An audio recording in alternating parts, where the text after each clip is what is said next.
అబ్దుల్ కలాం గారు అనుకుంటా కదా, కలలు కనండి, ఆ కళల్ని నిజం చేసుకోండి అని చెప్పారు. ఆ కళలు నిజం చేసుకోవడానికి పాపం దశాబ్దాలుగా చాలా ప్రయత్నాలే జరుగుతాయి ప్రభుత్వాలకి. ఇందిరాగాంధీ అని మనకు ప్రధానమంత్రి గారు ఉన్నారు. ఒకప్పుడు గరీబీ హఠావో అంది, పేదరిక నిర్మూలన. కేంద్ర ప్రభుత్వం చేతిలో కోట్ల రూపాయల డబ్బులు పెట్టుకుని ఉన్నటువంటిది.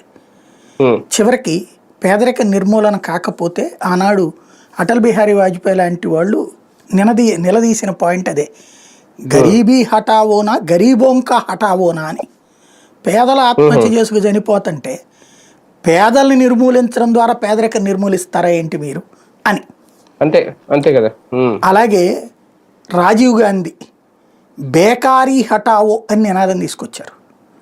సేమ్ ఆ తర్వాత బేకారీ హఠావోనా బేకారోంకా హఠావోనా అన్నటువంటి ప్రశ్న ఉత్పన్నమైంది.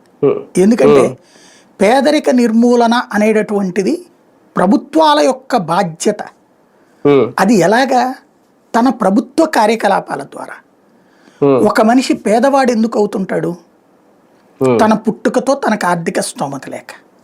వాళ్ళకి ఆర్థిక స్తోమత ఎలా వస్తుంది?